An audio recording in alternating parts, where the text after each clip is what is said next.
Hello? Sister Heidi, Yes. Hello, Mike. How are you? God bless you. I'm doing okay. Okay. Well, unfortunately, Pastor Paul has a bad tooth, and so you've got me instead. Oh, we're good to go. Well, I hope Pastor Paul gets better. Yes. How are you today? Well, I'm here. Oh, I'm doing good. I'm doing good. you're doing good. Doing good. How's the world doing? Not so good. Not so good, huh? It's degrading. It's well, it does seem like things are escalating Yeah. all over the place.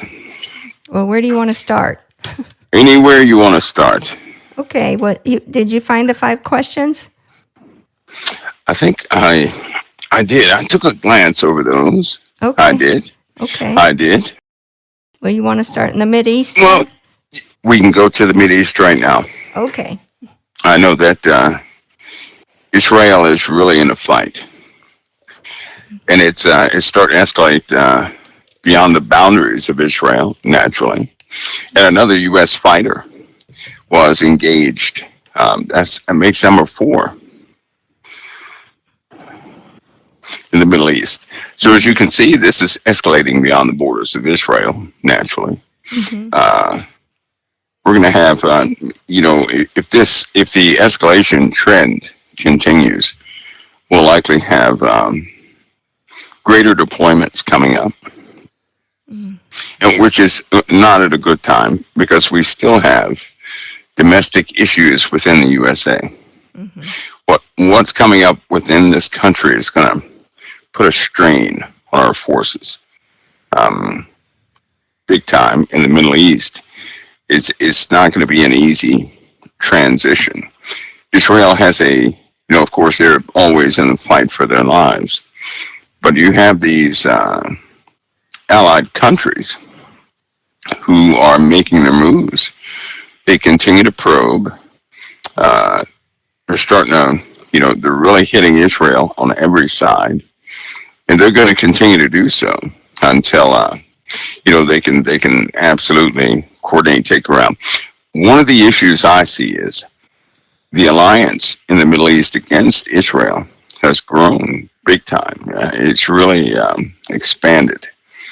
They're starting to use more sophisticated tactics to get through any of Israel's defenses.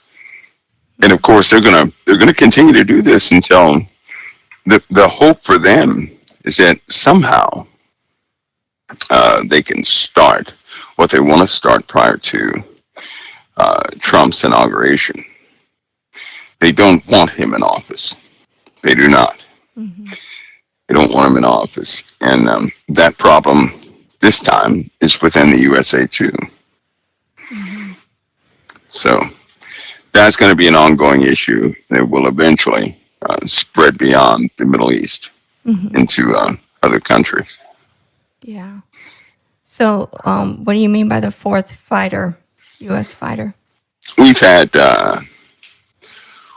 some issues with some U.S. fighters that were attacked. I guess you could say targeted in the Middle East, and so many are calling it a huge escalation even right now. This war is expanding, and there are really no guarantees as far as containment or de-escalation. Of course, the Pope has. Remember a few weeks ago I was saying something about the Pope. He always makes his, when he makes his entry, his word is a final word of approval for operations for the world. Well, he spoke. He has spoken about Russia, the Ukraine, and the Middle East, and Israel. Mm-hmm. And so plans will go forward now. They really will go forward. Once he speaks, for some reason, they begin to act pretty violently, expediently, you could say, against whatever they're doing. In this case, he was speaking about peace in the Middle East, but he was speaking in a strange way. Peace by eliminating, or incarcerating certain individuals. That's not very clear at this point, but I believe that we're going to see a total change in the Middle East almost immediately.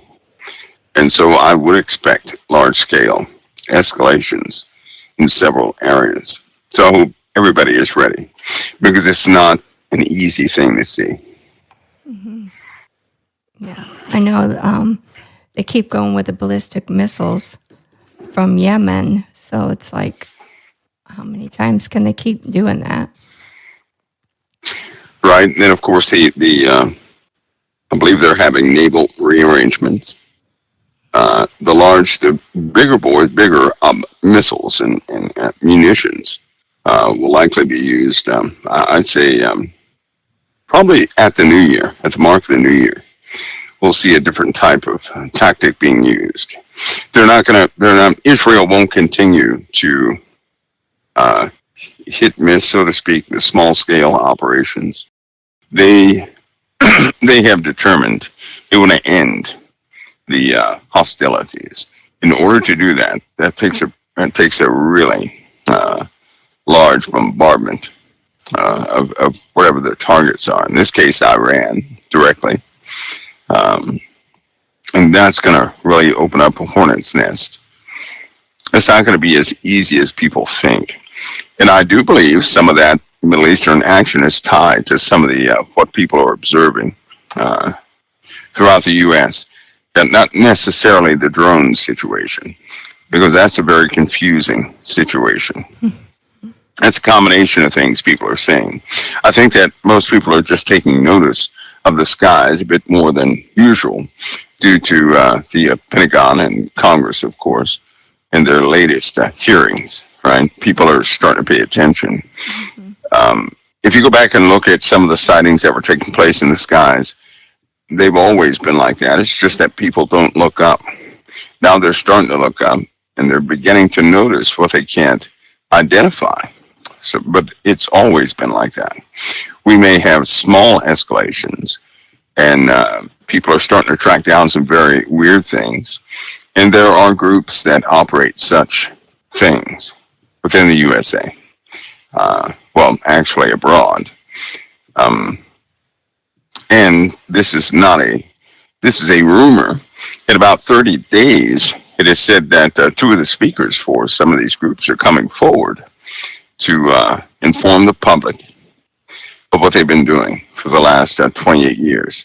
So we'll see in that arena. In other words, we have some shady operations happening all over the world that people are not, they're just not briefed on.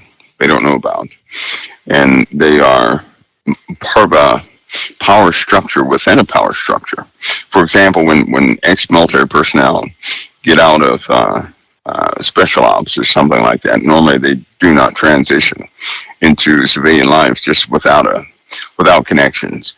They normally float into different operations that are off the books, so to speak. And so some of these guys are coming forward officially to inform the public of what's been happening, of what they've been working on, what they've been doing. I believe that's part of the struggle between the Trump government and the other government.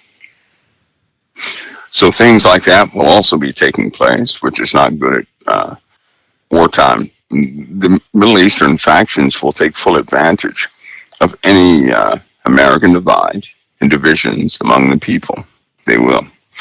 They're going to take full advantage of it. I sincerely hope people are prepared to really see what war is about, but in a very cruel way. I hope that people are ready to see that. Yeah, but I don't think anybody's ever ready to see war, period. No, no one wants to see it, that's for sure. But, sometimes we forget that we have been protected all this time. Things have been held back. The Lord's grace has been over us all this time. We're so used to it, we think it's normal. It's not normal. You know, things not blowing up in America close to our homes and this, that, and the other. That's not normal. That's grace. And I think that sometimes we've been, well, for a long time, we've enjoyed grace and mercy. For so long, we think we're owed grace and mercy. We think that the environment is that's how it's supposed to be. But historically, when you start looking back, that's not the way it was.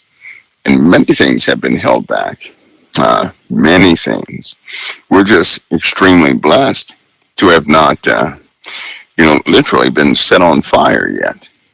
But that time, I'd say, given the people's disposition of faith and a lot of wickedness, especially with the children, that continues to escalate, we're going to have examples of what it is possibly not to have mercy in certain areas.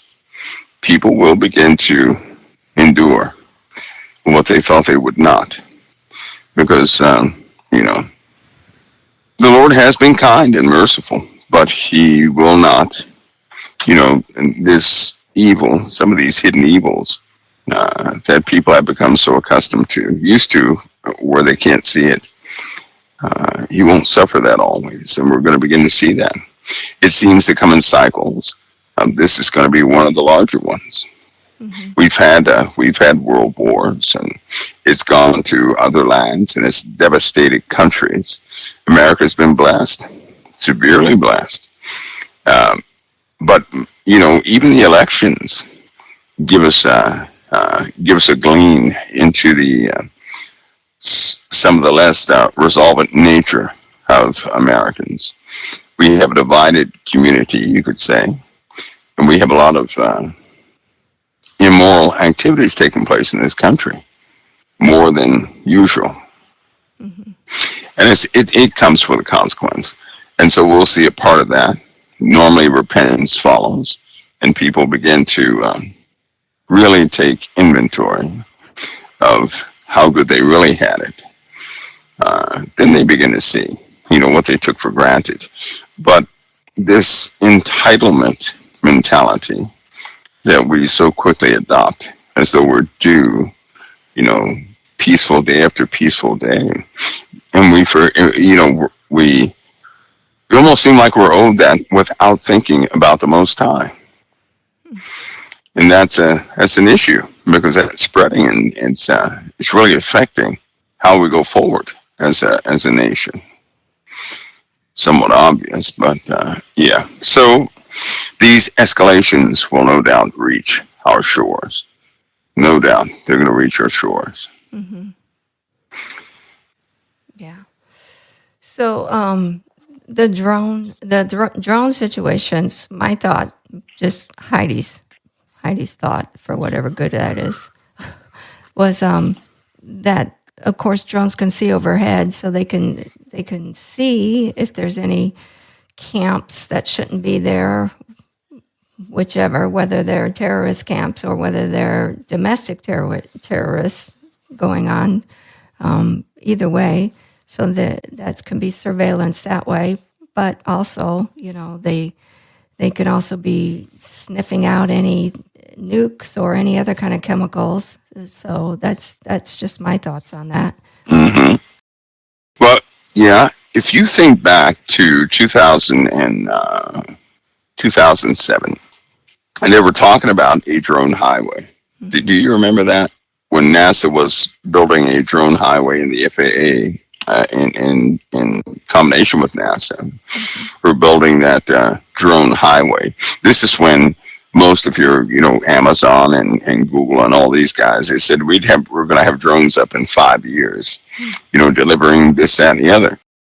Well, they completed the highway, and as soon as they completed the drone highway, it was hijacked. So they couldn't really utilize it. It was hijacked, and so the highway exists, and it's been occupied. So that's complete with digital air traffic control, right?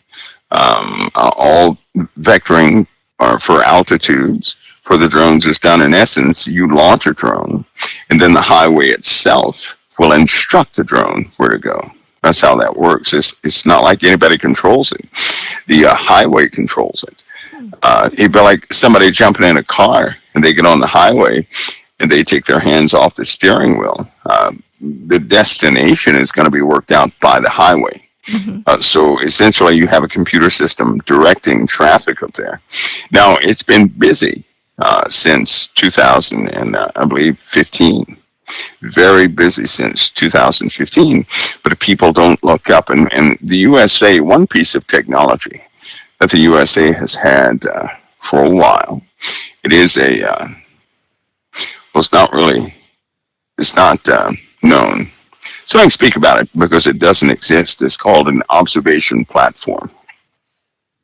Now, here's why I'm mentioning this. There are people out there that have seen a blur out of the corner of their eye, right? Like something was in the sky, but they missed it. They always just missed it. It leaves a blur. It's like a shimmer. It's almost like you can see right through it. These things are so incredibly fast. I mean, incredibly fast. And they have perfected the art of redirecting noise straight up in the atmosphere. So nobody's going to hear it on the ground. These observation platforms can hover right over your house, and you wouldn't even notice. And then when you look up, they can be gone, snap of a finger, and all you would notice is a blur, like part of the sky is distorted or something. And some people have noticed that, but those are all over the place. And I think that people are starting to notice new generations of those things, especially at nighttime. We also have a lot of civilian drones. We have the count of civilian drones that are being used has quadrupled in the last year alone. So we have a lot of drones out there, and some of those drones are quite large. They can pick up a couch, for example, and transport a couch. And that's just a standard drone that anybody can fly. One of the companies to look up for that, one of the companies that leads, two companies that lead in that is Altel and DJI. So if you look at either one of those, you'll start to see, okay, that capability exists. And, it makes these drones fly autonomously. They have perfected the flight of that drone, so it's not wobbly and all over the place, this, that, and the other. And they can fly by waypoints. So you can pre-program those drones. They have obstacle avoidance. So they have everything you would need to look like some of these lights in the sky. Now, after going over some of those photographs that people are seeing on the internet, some of those pictures that are being presented are somewhat disingenuous. I say that because some were taken back in 2013. Some in 2010. They were actually matched with archival footage of the exact same image, exact same tree line, everything else, but the year was 2013. So some of those images are disingenuous. But most of those sightings are people are starting to take notice of everything in the sky. And of course, some people can't. They really can't. They get nervous. So they may see a Cessna or something like that flying, or a commercial aircraft at high altitude, and mistake it for something else, right? But some of those drones, for example, our military bases, when you have drones that fly over a military bases and hover for 2 hours, nobody knows what to do with it. Nobody does anything about it. Then it just leaves off the same vector, and it does this, 4 or 5 times a month. There's a problem. Yeah. And that should let everybody, why would the military allow any drone to hover over a facility for that long? Well, a lot of people they may not know this is a major deal. It has to do with UFOs and official policy. A long time ago, back in the 60s, over the nuclear bases, there were objects spotted. And nuclear war almost broke out about 12 times. in the world because of these objects. And these were not man-made objects to anybody's understanding. They were something else. Upon identifying those objects, it scared a lot of people, and they thought, the Russians thought it was the USA. The USA thought it was the Russians. Those in Germany and other countries, of course, they thought it was either Russia or the USA. So a global policy was set that when these things show up, all these bases will contact each other to verify it is not, them. That's a fact. They do that to this very day. If something shows up over Russia, everybody is notified that something is over Russia, and that everybody verifies it's not them. It's not us.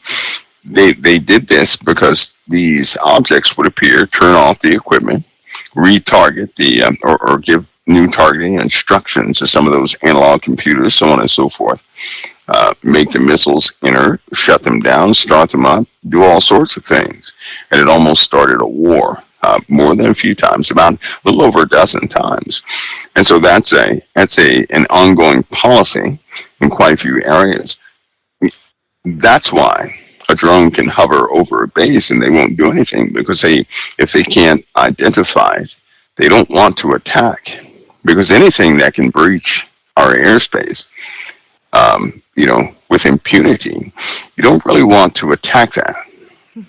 They have shot things down. They have, but they know what to shoot down and what not to. If it begins to interfere with the bases, they're not going to touch it, because they know they can't do anything.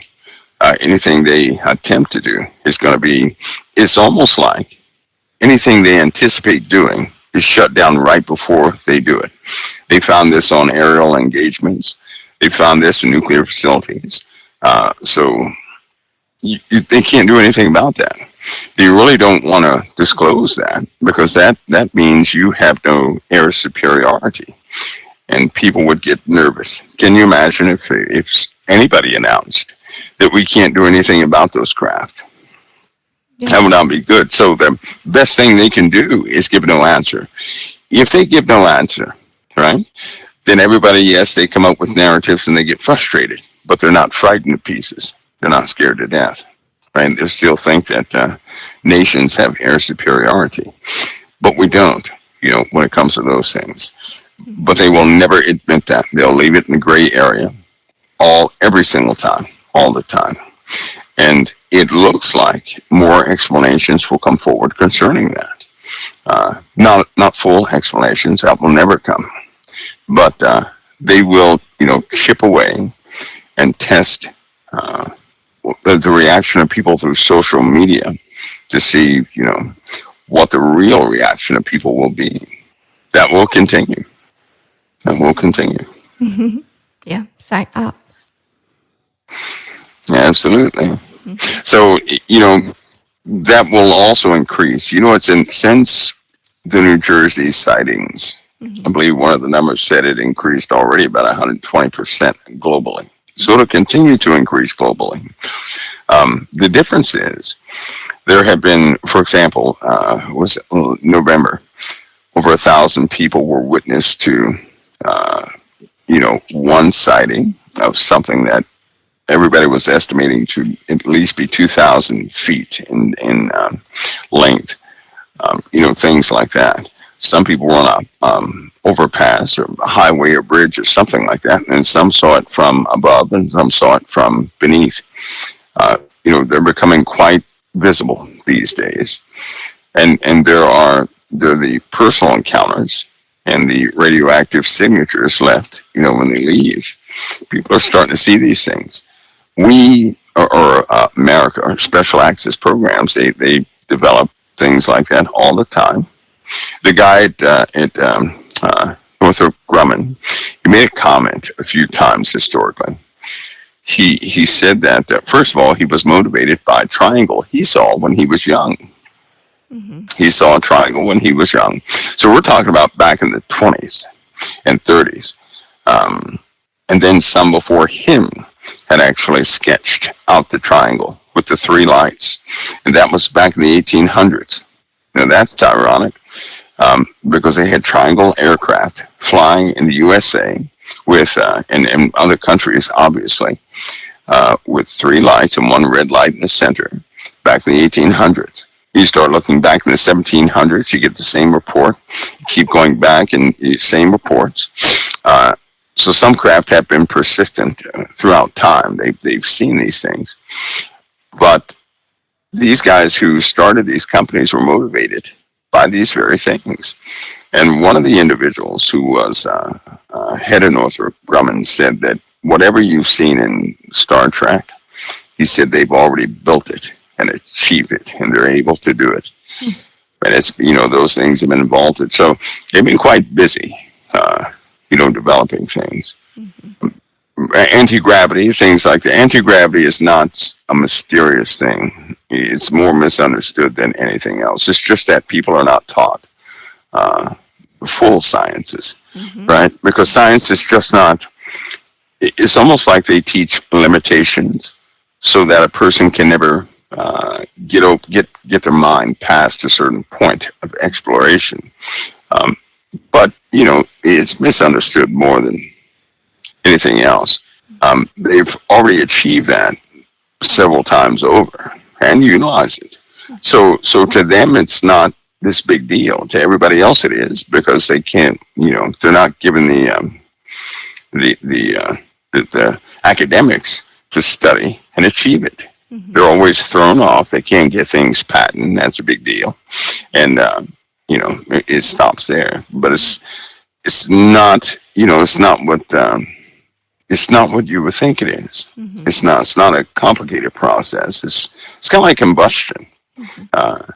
Like the mystery of a car engine. For somebody who's never seen doesn't know about a car engine, they're asking, how's that thing moving? Well, we know it's by an engine and ultimately by combustion or some motors in there, but other people may not know that. And so anti-gravity is the same thing, same exact thing. But we have things. I love that you said that it's actually because that you put limits on your mind, because that's right. The reality of it.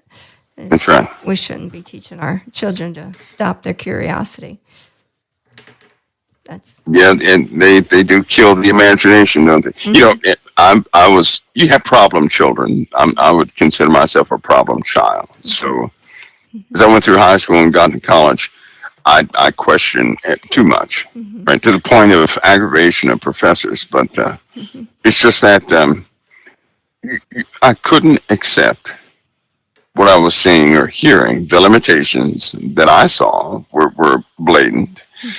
And even the professors had no answer for certain things I would ask. The textbooks didn't either. But they teach limitations, and it ruins. Well, the trick is this. And there's a very wise person told me this one. He said in universities, they don't teach a person to be an entrepreneur. They teach people to be an employee. They teach people to be good employees. And so they teach them essentially, they indoctrinate them to become components in the world machine. So nobody goes higher than the machine itself. They just simply serve a purpose for the sake of that machine. They keep everything going within, the system, so to speak. But you have some people that think outside the box and still have an imagination. So that's a good thing. But yeah, kids are taught limitations big time. Yeah. Oh, we all are. We all are taught that, unfortunately. But, and I think, I've been studying Jesus. That's exactly what he was going through. Everybody, he's like, I can only meet you where your level of faith is. So he was always just trying to prod everybody to expand their level of faith. Oh, yeah. Oh, yeah. All right. So Russia, let's go to Russia. Number one, we have a plane that was shot down, but also Russia expanded everything over the holiday. So what's going to happen with Russia here? They're going to continue. They're not going to stop. The world is at war. That is ground zero for some of the larger confrontations that will take place. Belarus, for example, is done with Russia.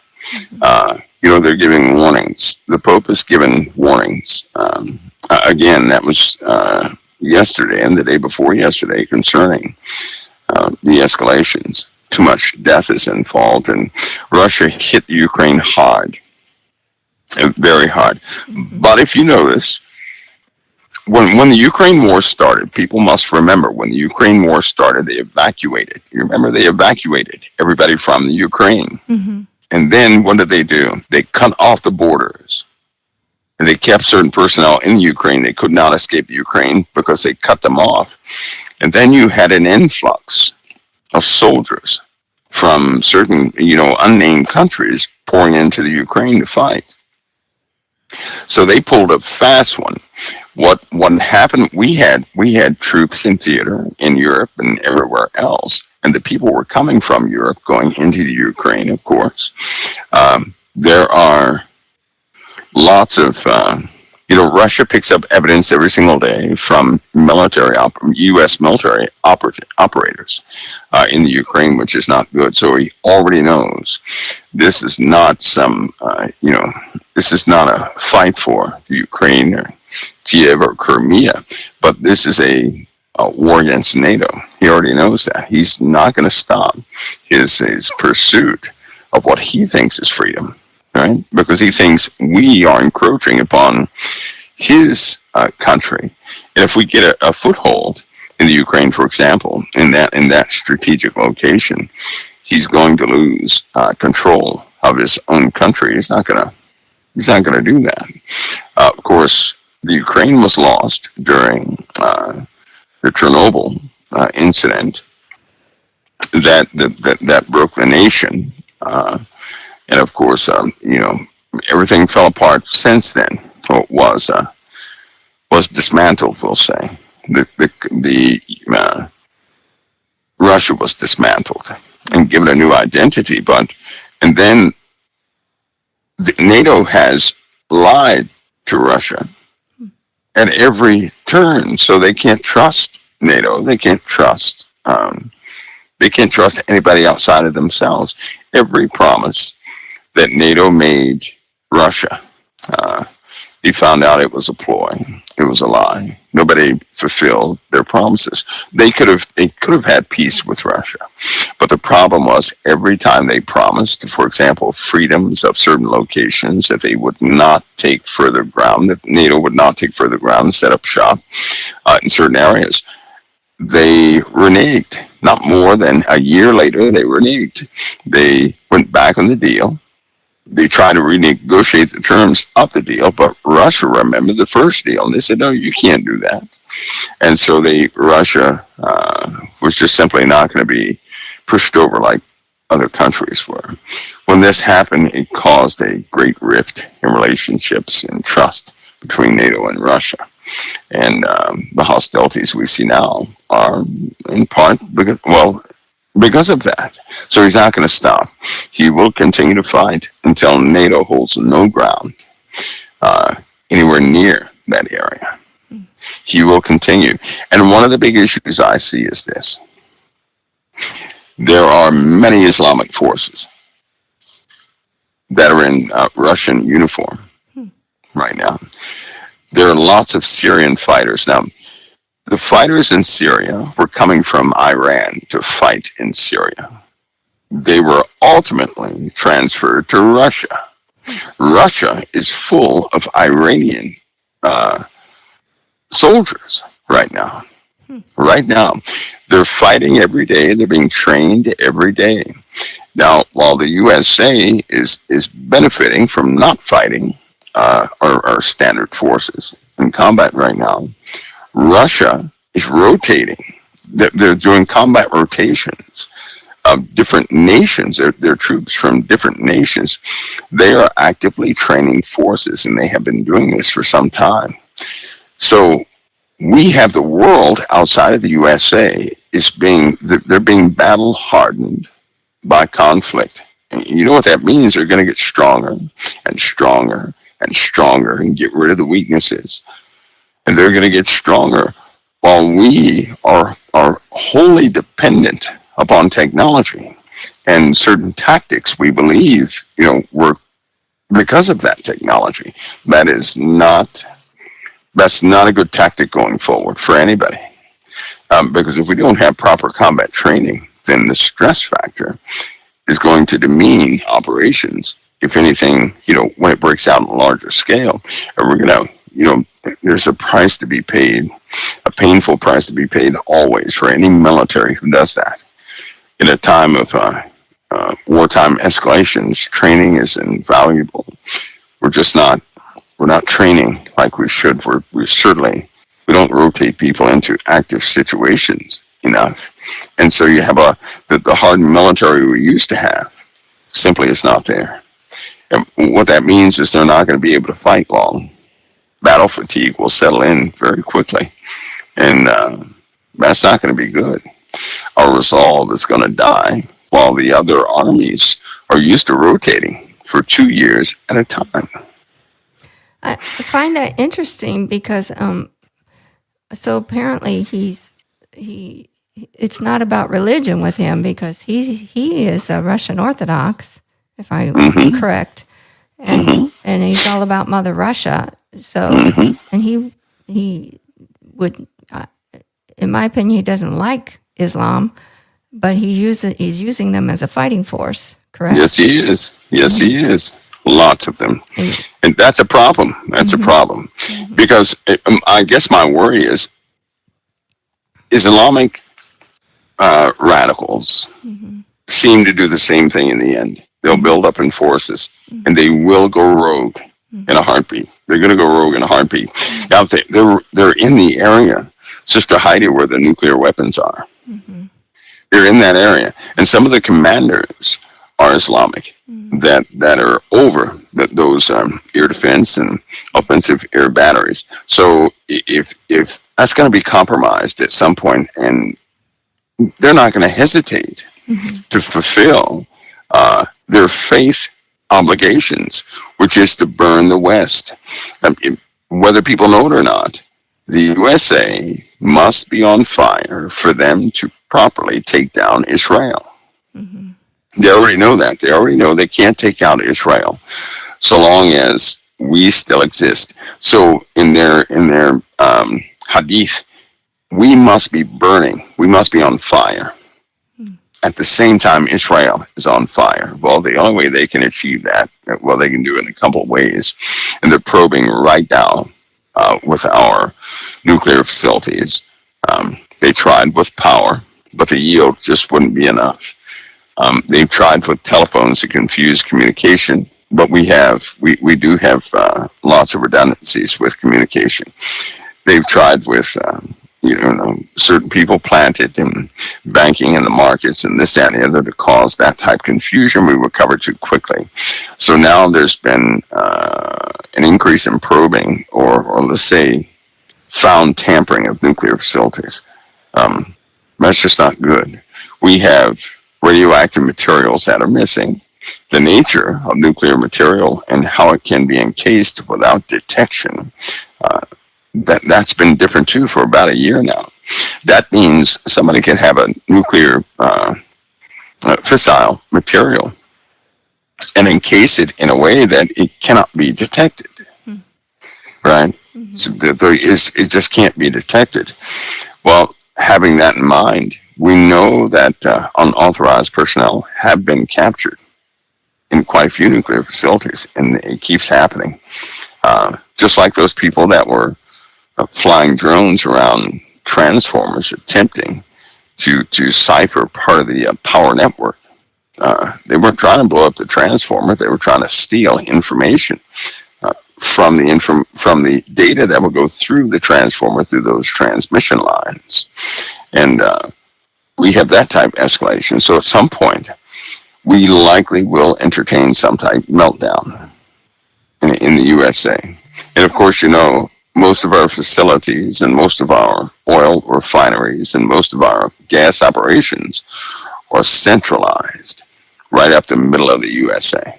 Right up the middle. And Texas, in my opinion, Texas should be one of the most secured locations in the USA. It really should be. It is target number one. And, Texas is in trouble. They just they're not going to have the wherewithal to watch all of what they need to watch. They just won't. And so when the fires begin, Texas is going to be a big part of that. We just can't afford to have Texas compromised like that. If they set the gas on fire and the oil on fire, that with nuclear facilities, we're in trouble. They can set either one on fire, and it will, it's going to trickle up to many different systems right there in Texas. So, Texas needs some serious firepower and technology to keep it from the hands of the enemy. Now, having said that, now you may recognize some of the moves that have been taking place. Mm-hmm. But I think they need more. If you notice, most DoD industries, civilian-based contractors have moved to Texas. Mm-hmm. Most of them have, specifically for the DoD. So they have somewhat increased it. It's just not going to be enough. It's not going to be enough. What's happening now in the USA right now, because it's not spoken about, because it's not reported, because people don't know about it. Of course, they're not going to have fear of it, but not knowing about it gives a false sense of security. But we're being probed in the USA. Worse than we know. It is worse than we know. It is quite serious. It's kind of like that drone situation. While some of it is not serious at all, some of it is quite serious, mm-hmm. right? And you said it yourself, that you believe that some of that could be nuclear, chemical, biologically connected. Well, I give that a thumbs up, 100% on that one, because some of there have been some captured vehicles, so they know what they are. Mm-hmm. They know what they are, but they dare not say anything. Mm-hmm. Yeah. So another big question going on here is, should we have medicine on hand for radiation? Yes. Mm-hmm. Yeah, always. Yeah. I tell you what, it seems minuscule, something that unnecessary, right? Mm-hmm. It's always going to be unnecessary until it takes place. And when it takes place, no one will be able to find it. Mm-hmm. The government has bought up most of the supplies. Mm-hmm. Then you have people in the civilian sector who support the government. They bought up the other half of supplies. Mm-hmm. So if you can find it, if you can find good batches, make sure they're credible batches, though. There have been some mishaps in that area. People always try to capitalize off people's fears. Mm-hmm. And so they have been selling placebos, you could say, mm-hmm. to folks, and nobody wants a placebo. But what's available out there, it will essentially stop some of those particulates mm-hmm. from tearing up the thyroid. Because once the thyroid is, the adrenal gland and thyroid and all those things are compromised, they will just radically deteriorate the body in a very bad way. And essentially, just in case nobody knows, radiation essentially destroys cellular tissue and matter, and you start to melt. Essentially, I'll say your blood vessels burst. They start leaking all over the place. You just start leaking, and it continues, and it won't stop. So there's no reversing it. So the best way to protect yourself is through prevention. That way, if they're on hand, if you hear about some sort of meltdown, you can, take your medication there. I don't want to say the name of the medication because it might draw the wrong attention to this topic, and we start having technical issues. Mm-hmm. Right. Yeah. So also, I know that BP has those Geiger counter things that people can get too. Jesse has them over there in his place. So another great plague.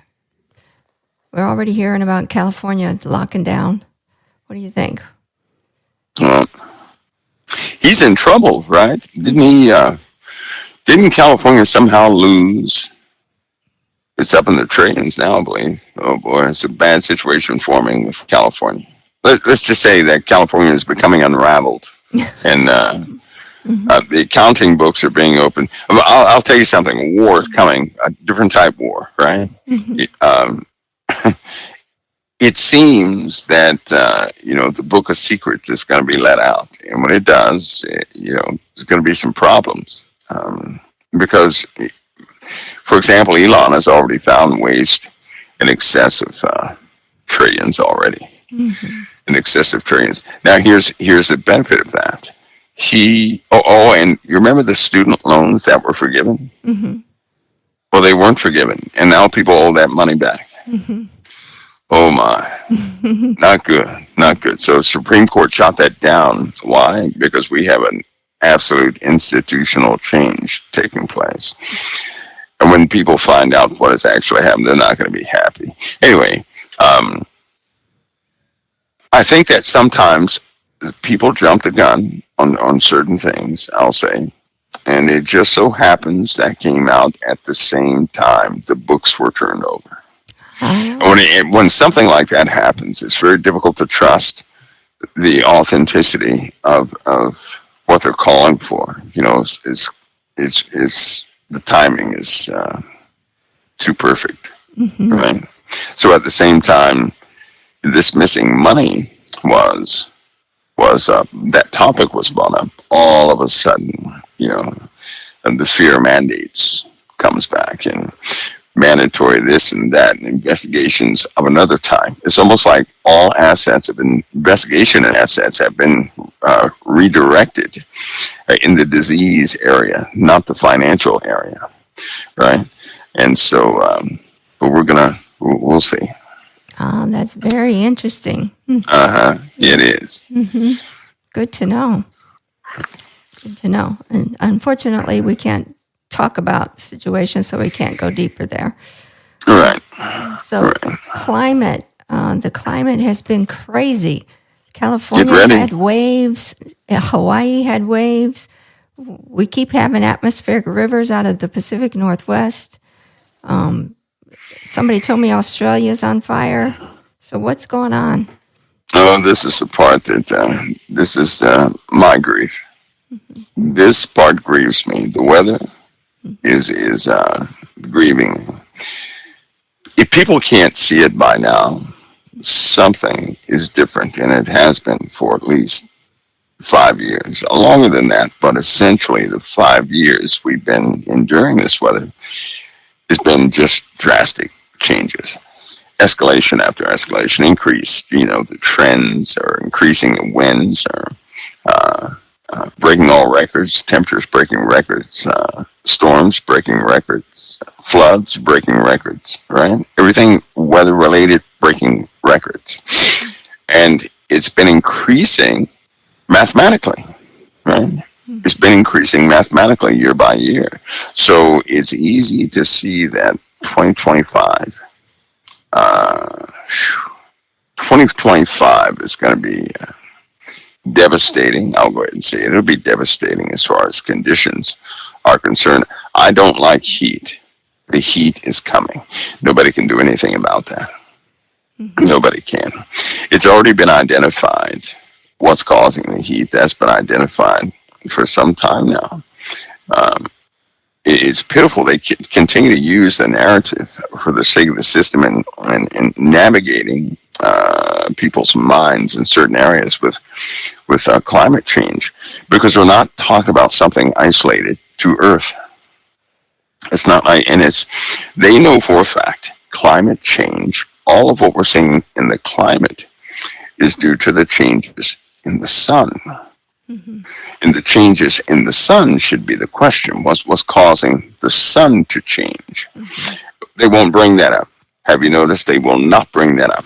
They try to say, this is a normal solar maximum minimum cycle. No, it isn't. It's highly abnormal. Highly abnormal.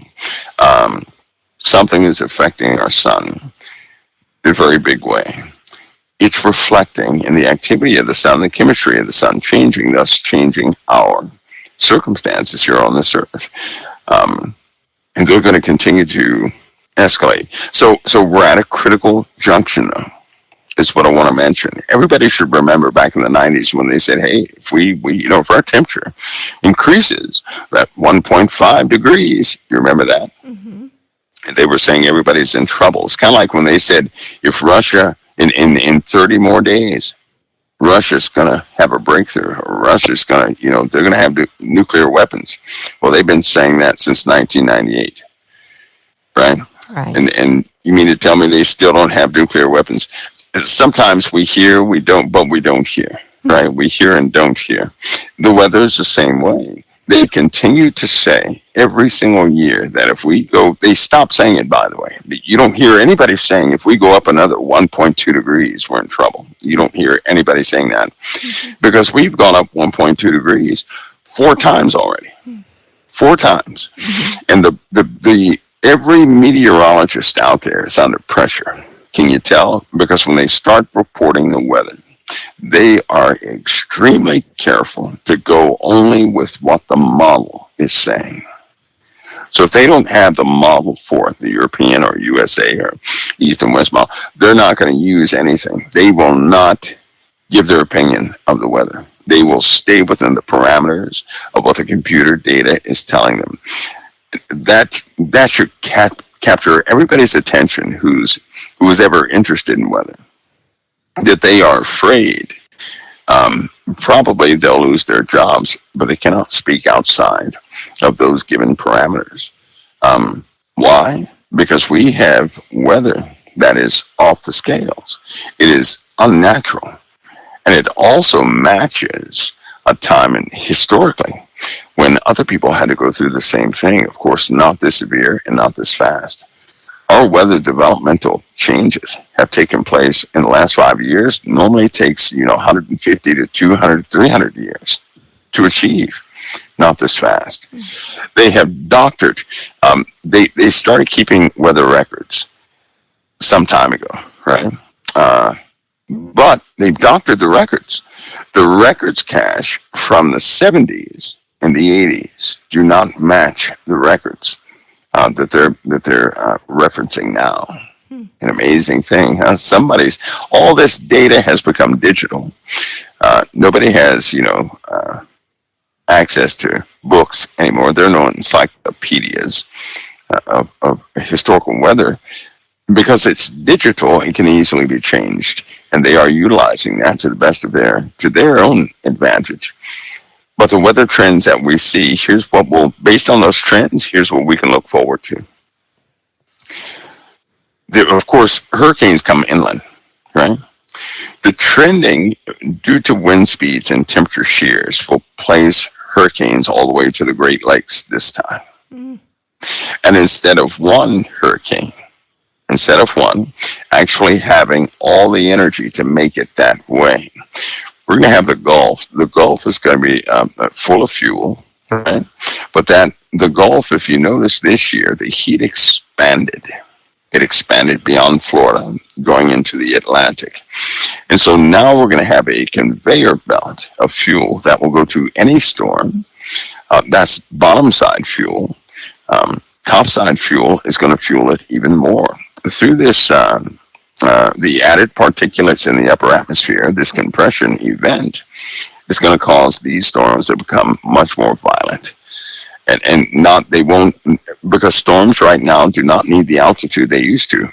A cumulonimbus cloud would have to develop at a certain, it had to be so tall, a specific height to cause, a specific type of lightning and rainfall, this, that, and the other.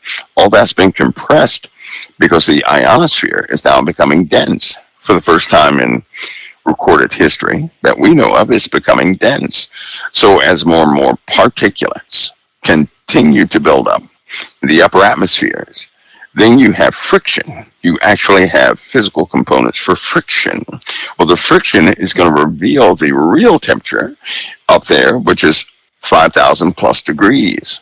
Now imagine, anybody can go up there right now and nothing will happen, right? Because it's, I'll say if this were 5 years ago, nothing would happen. Right now, you're going to start feeling prickly. But there was a time when you could put anything up there, no big deal.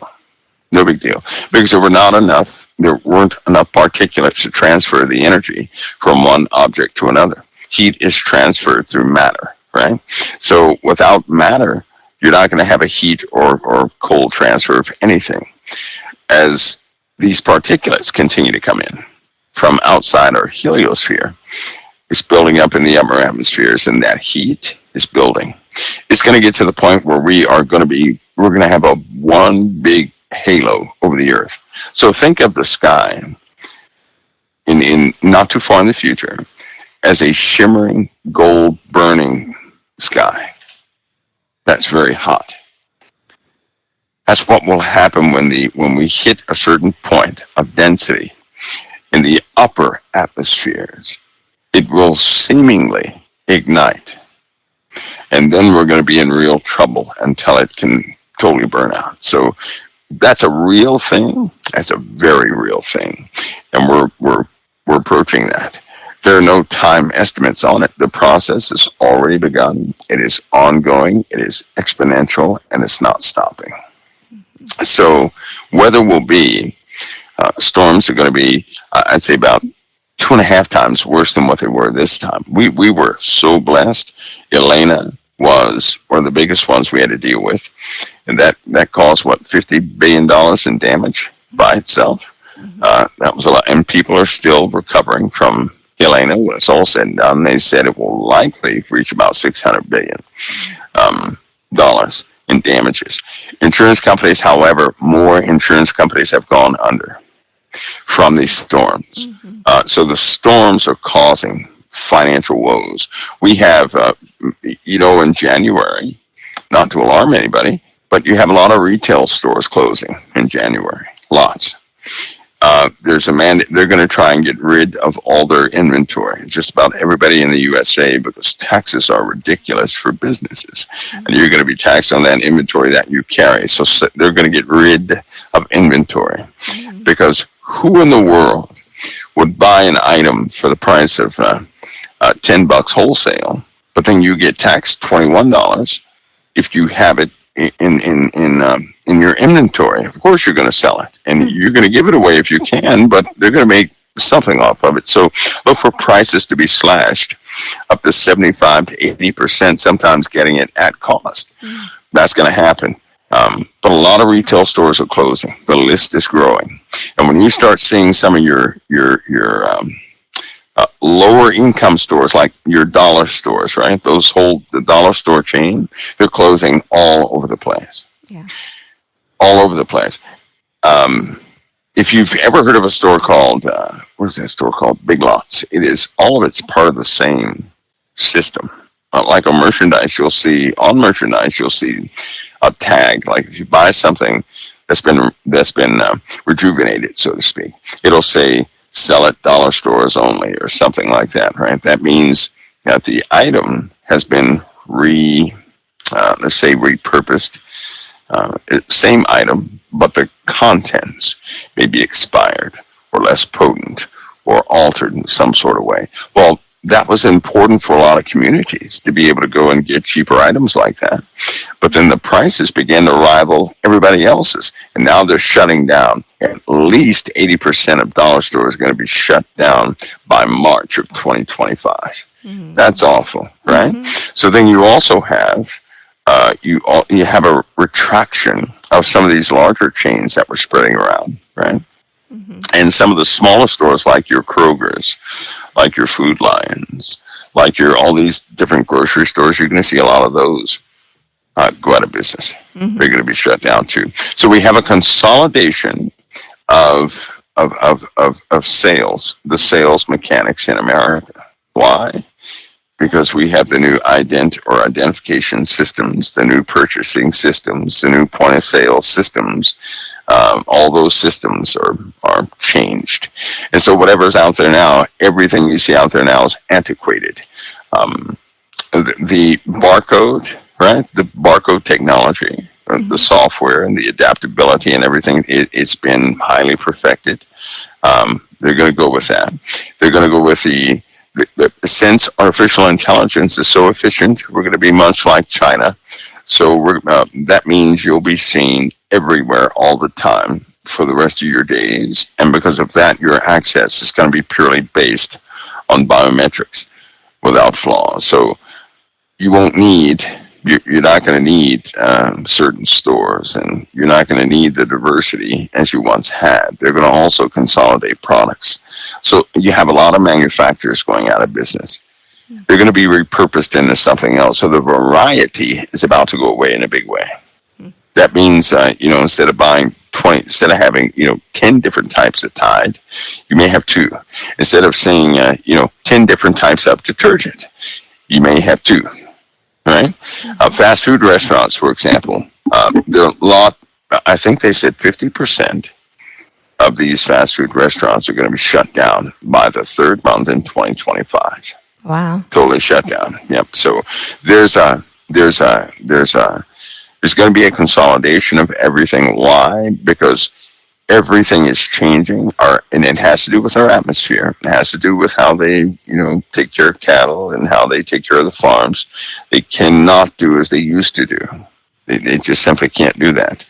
They have put their fingers, Sister Heidi, into the some of the food and everything else for cattle, trying to make them resilient against radiation, all these different things. But they've essentially tampered with our environment so much that they have, it's all out of whack. Mm-hmm. And now a time has come that I guess they thought they were preparing for, but they have done more damage than good. Mm-hmm. Now that the heat is coming, the heat and the water is coming. The heat and the water is going to be vicious.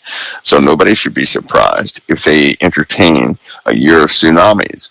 And what I mean by that, we're going to have large land disruptions in the ocean. There are going to be tsunamis in a lot of places. I would also expect more than a few 9.0 plus earthquakes in the ocean that will cause those tsunamis. Magma breaches are almost constant now. When you see magma breaches in the desert, you've made it. That means, it's really breaching. So that's what we're having.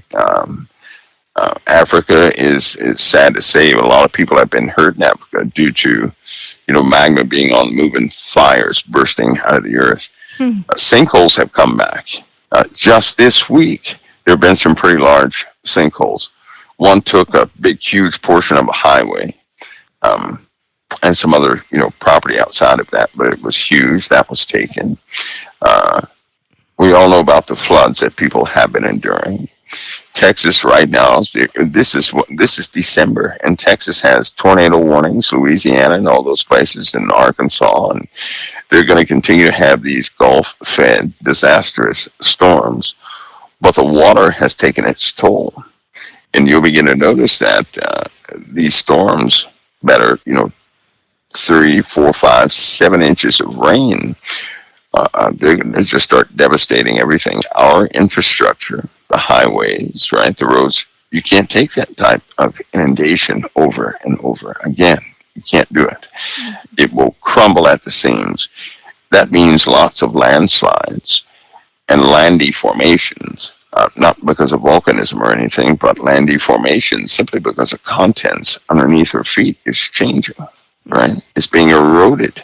And we're going to face a lot of adverse conditions. And that will only be the beginning because the weather is still going to escalate. It'll escalate to the point where it's going to be very difficult for people to enjoy themselves outside, because of the winds and uncertainty of lightning and the sun. The sun is going to be quite dangerous this year. But we're going to, we're seeing all this develop. And they're trying to normalize it by smiling on all weather stations like it's normal. Smiling. And they do. They make it a point to smile. I was saying before you got on here, they took all the eggs off the shelf. All the eggs are recalled. That's not all that's being recalled. The beef is next. They have no choice. You know what? It really lets you know something. You know how a lot of people say they want to kill us, right? They want to kill us off. Well, they don't want to kill you in the way that you think. To kill a person is to kill their will, to kill their own personal purpose.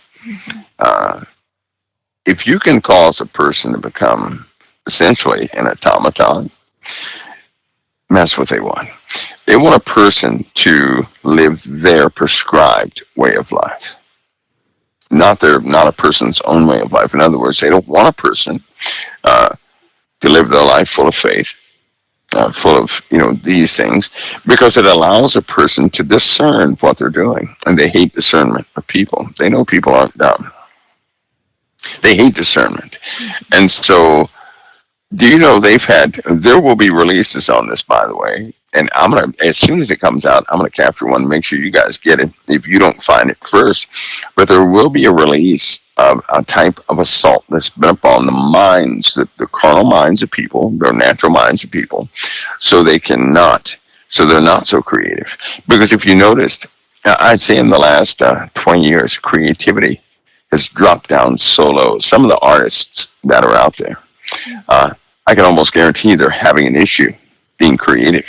Mm-hmm. They still have the talent, but the creativity is not there yet. Mm-hmm. That inspiring spark is just elusive. It's very difficult to get a hold of, and that part of that is due largely to nutrition. Because if they can nutritionally depress a person will mentally follow.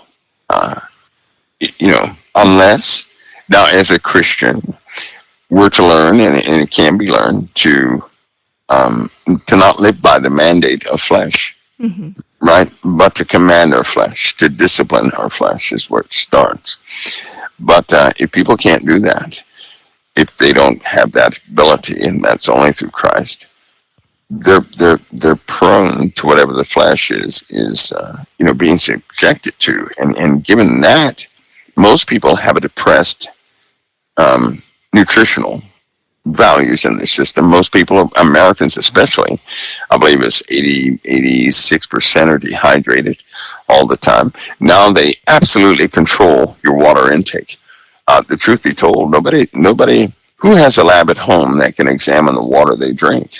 Mm-hmm. No, we're still trusting labels. And unfortunately, we don't live in an honest and forthcoming world. Mm-hmm. We're trusting labels, and that's a big issue.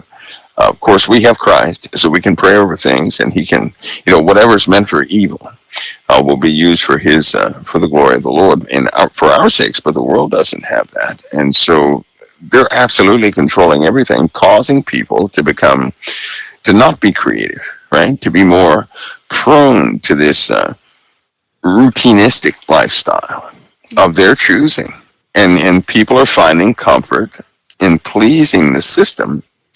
And then they do what they want to do. But it's an absolute psychological job on people's mindsets. Then you have your rebellious ones. That's what they call Christians. They rebel against that system of living, because they say if they can get everybody on that system, everybody's prosperous and everything works, right? But Christians are rebellious because we see iniquity. That's the problem. They believe everybody should be able to exercise. Now, this is coming from, I don't want to, be divisive here, but this comes from a particular part of our government. But they believe that people should be able to freely exercise whatever they desire they want to become. They believe they ought to have the resources and the space to become anything they want to be. Anything. I mean, anything. And so with those policies that have been pushed forward, it's giving everybody a license to act on their own rebellion. That's what I'll say. That's just simply acting on our own rebellion. We get mad at the world, we get mad at people, and all of a sudden we want to disassociate from our identity connected to this person, that family, this person, and become something totally different that we feel accepted in. That's why so many changes, so many policies deal with changing of a person's physicality to give them a license to become a part of something else they never were a part of, but to fully reject, where they came from, wherever the problem stemmed from. All that is happening due to an absence of Christ in people's lives, right? Because if there's an absence of Christ, there's no healing. If there's no healing, a person does not recover from traumatic things of the past. And if that's not done, well then, there's only one escape from, well, there are two ways to escape that, but one way is to totally rebel against what you are and to become something else so you can have a new life. And unfortunately, we live in a world just like that offers that. Well, for now anyway. For now anyway. But unfortunately, we're too close to the end. We have to make sure that we have compassion and love and Yep. and not be operating in anger and all of these things. Oh yeah. Yeah. We're very close. So back, I totally got off the weather, Sister Annie. Back to the weather again. We're gonna have to, I hate to say it, it's gut wrenching because I just don't like to see people lose everything. Anybody who's ever gone through that, they know what loss is. And although, I may be somewhat immune to it now, I'm still very sympathetic to people who go through it for the first time or who go through it the second time or third time. And that time is certainly coming. We're going to see our land start to crumble big time. And the water is coming. The water's coming. If the land fails, we are already in the water.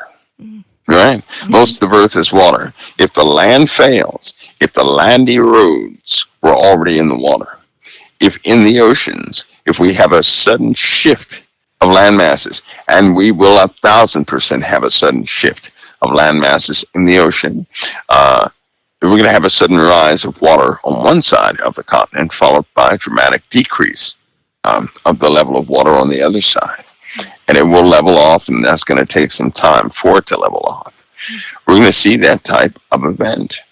And there will not be a spot on the earth where you'll be able to step that's not soggy. Now, God said he would not destroy the earth by water. This won't be destruction, but it will certainly be it's going to give some folks some headaches. It's going to be a challenging situation.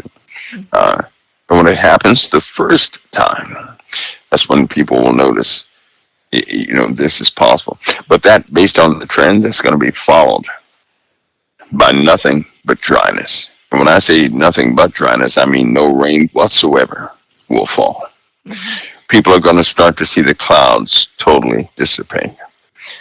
How will that happen? Through that particle density increase in the upper atmospheres is going to start drying everything out. That's when humidity drops to 8%. And we're going to be so imagine no water or no rain for a year, for the first year, right? That'll be devastating. And then imagine that continues. It does not abate. It continues. Those are the types of environments we're coming into. Everything will be dust on the surface of the earth without water. Yeah, because the particle count is becoming so dense. They have moved so many satellites in different orbits to avoid this. Friction is building up on the satellites to the point where they have to move them. They have to move them to a higher altitude to get away from the friction. Now that should alert everybody that yes, we have a changing atmosphere at an accelerated rate. But there we are. Yeah. What are we going to talk about next week? Well, as I said before, there are some groups that are going to start speaking out. Now, let's go ahead and face it. There's some political groups that have been doing things within the USA. A war, this I'm going to call it not war. Let's call it this tug of war that we're about to see is going to come from, it's going to be from one government attempting to really set some things straight. But here's the issue.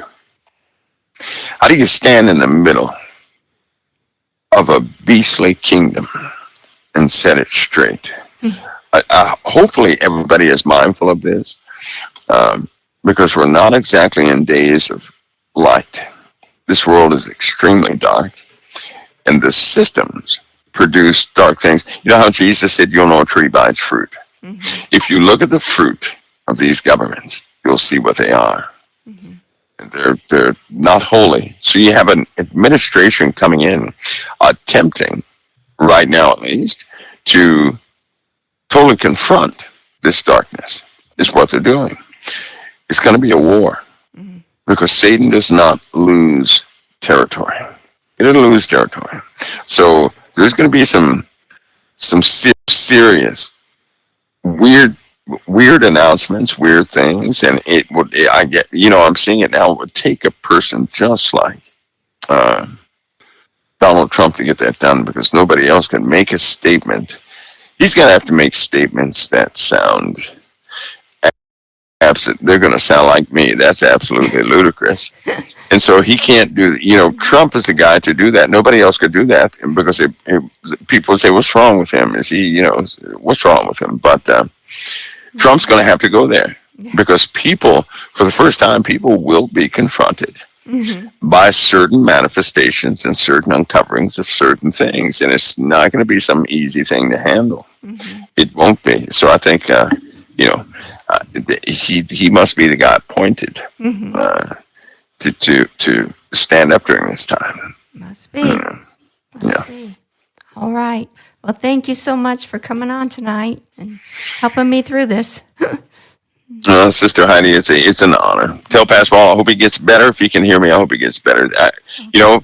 Just to confess, there is an assault upon folks who, especially folks like Pastor Paul, right? Because he's not backing down.